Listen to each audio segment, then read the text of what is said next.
जायखेडा परिसरातील लाई टेकडी शिवारात सध्या बिबट्याने अक्षरशः धुमाकूळ घातला असून परिसरातील पाळीव प्राण्यांसह आता शेतकऱ्यांचा जीवही टांगणीला लागला आहे।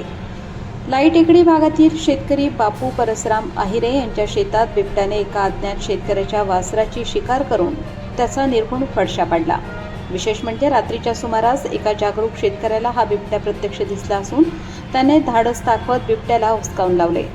या थरारक घटनेमुळे संपूर्ण परिसरात भीतीचे सावट पसरले असून वन विभागाच्या सुस्त कारभाराबद्दल तीव्र संताप व्यक्त केला जात आहे।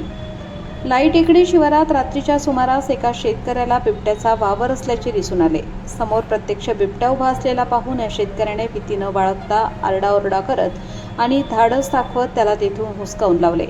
मात्र त्यानंतर याच बिबट्याने बापू आहिरे यांच्या शेतात एका अज्ञात शेतकऱ्याचे वासरू ओढून आणले आणि त्याचा फडशा पाडला। बिबट्याचा हा वावर थेट निवासी वस्तीच्या उंबरठ्यापर्यंत पोहोचल्याने ग्रामस्थांचा थरकाप उडाला आहे।